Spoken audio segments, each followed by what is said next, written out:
It's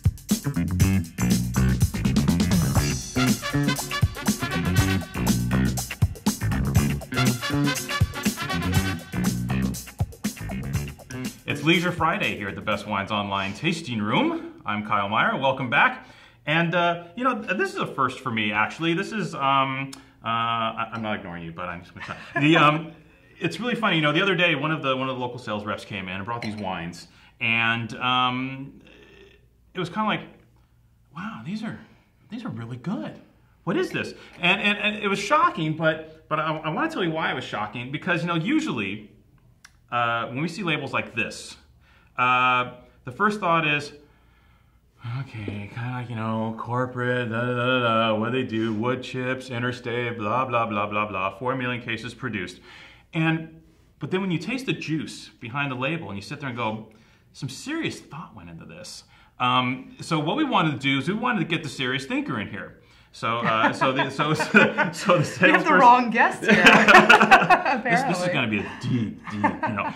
So essentially, we were curious as hell. So basically, everyone meet Amy Atwood. Hi, everyone. The mind behind Oeno. I think one of the most impressive value labels that I've tasted in the last year, coming from California. Thank you, Kyle. Very impressive. That was the goal. That was the aim. Yeah, very impressive round of releases. And Amy, the first question I want to ask you is, you know, like I said just at the start there, you know, so many times we see labels like this, and I guess the word is like contrived, right? But these are like real wine.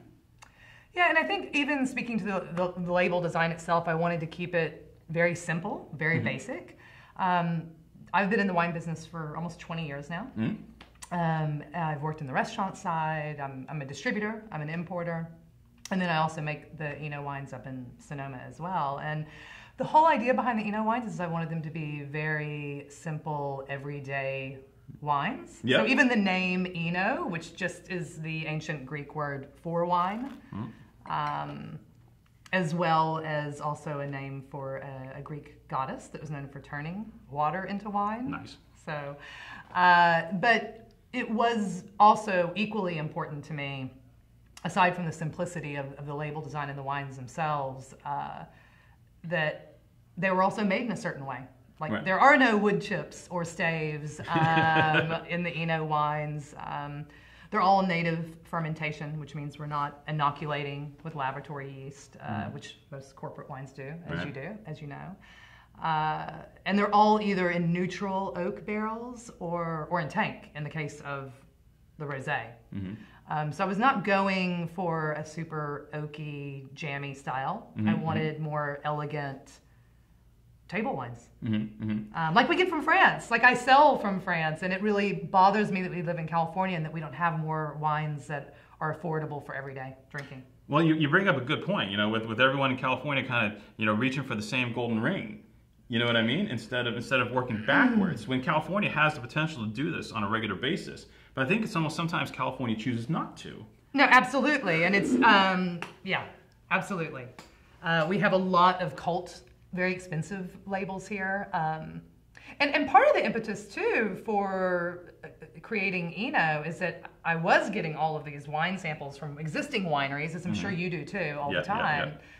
There were at this price point. You know, and we're kind of everyday drinkers, but yeah, they were completely corporate.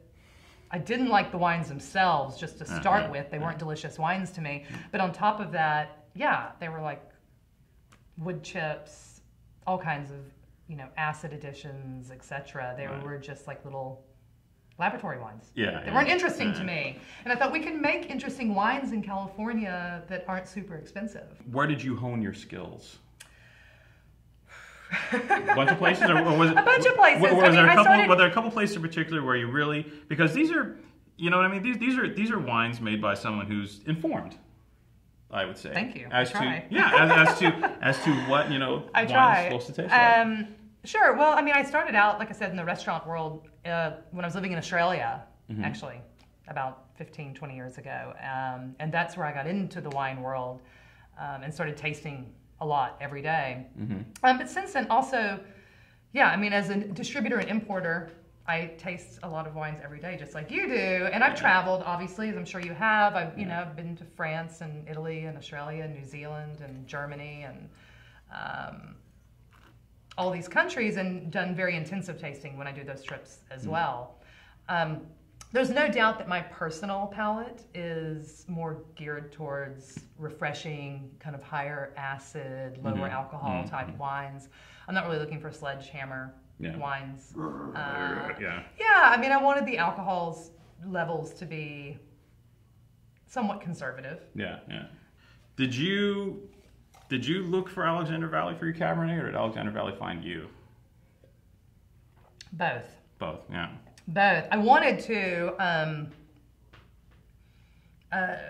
Again, it was really important to me that there's an expectation of Alexander Valley cabs and what they're going to be like, and I wanted those. It is important to me with Oeno that they're varietally correct. That somebody tastes it and they're like, oh, that smells and tastes like Pinot Noir. Right. So I'm not trying to do anything esoteric or weird with the Oeno wines, and So I wanted to hit that mark with Cabernet Sauvignon. I wanted people to put their nose in it and be like, this is Cabernet. And it tastes like Cabernet.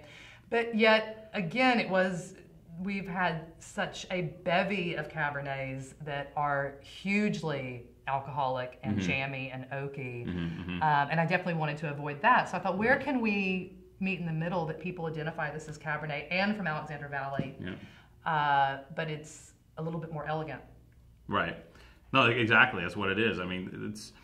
The theme that runs through all these wines, I think, is the fact that they are thoroughly ripe, but they do have enough reticence to make you go kind of like, what's in there?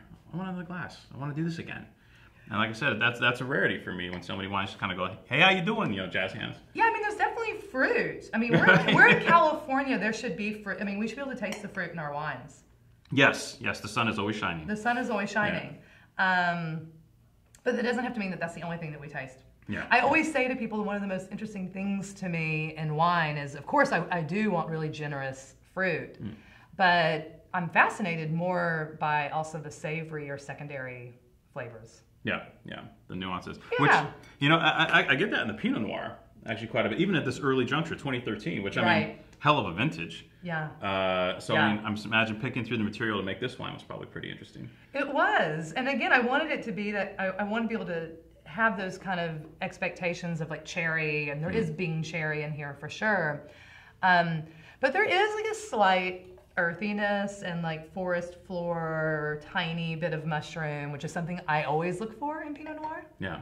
I mean, when I put my nose in there, I basically want to smell cherry and then mushroom as a secondary, which is what makes it such a great food wine. Right.